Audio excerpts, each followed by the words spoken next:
Elle est importante et elle va vous intéresser. Il s'agit de la Semaine nationale pour l'harmonisation et l'utilisation des symboles de l'État. Toute une semaine pour informer, éduquer et sensibiliser les populations maliennes sur le sens et la portée des symboles de l'État et surtout leur inviolabilité.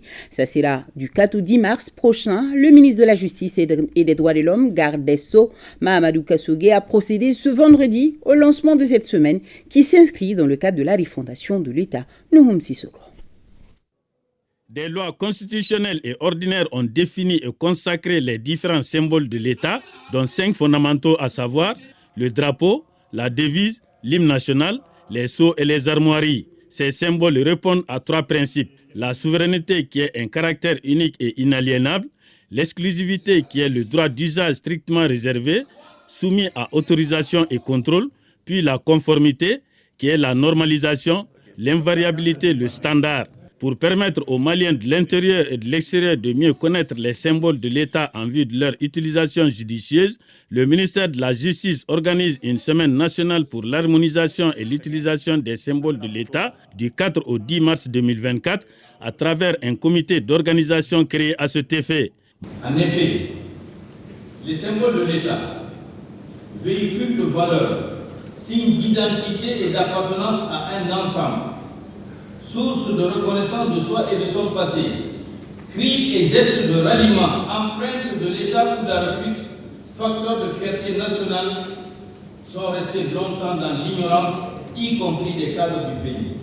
Cette ignorance les a exposés à toutes sortes d'abus, de falsification, de faux, de confection et d'usage frauduleux, dans une indifférence quasi générale.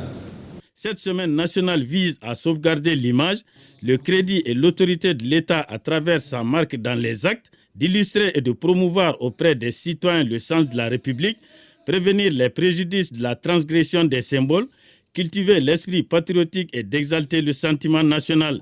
L'activité inclut des sessions de formation à l'intention des institutions, du gouvernement et une campagne de communication intensive pour édifier le public, le monde scolaire et universitaire. Certains symboles de l'État comme les drapeaux ou les sceaux officiels sont confectionnés par des personnes sans autorisation. Mieux, ces personnes exerçant en toute illégalité sont très souvent sollicitées par les services de l'État pour la fourniture de ces articles. Il en va de même pour les enquêtes des documents. Lorsque des particuliers ou des associations se permettent d'utiliser pour les enquêtes de leurs documents des symboles de l'État relatifs à sa dénomination, République du Mali, et à sa devise, un peuple, un but, une foi. Les symboles de l'État bénéficient peu de la protection de nos instruments juridiques. Ce mauvais traitement est dû en grande partie à la méconnaissance à la fois des symboles et des règles qui les régissent. Il est apparu clairement un besoin de réprimer ou de sanctionner afin de mettre un terme à ces pratiques. Les membres du comité d'organisation ont échangé avec les hommes de médias sur les activités au programme de la semaine, les symboles et leur utilisation, les textes qui répriment en matière de violation des symboles de l'État.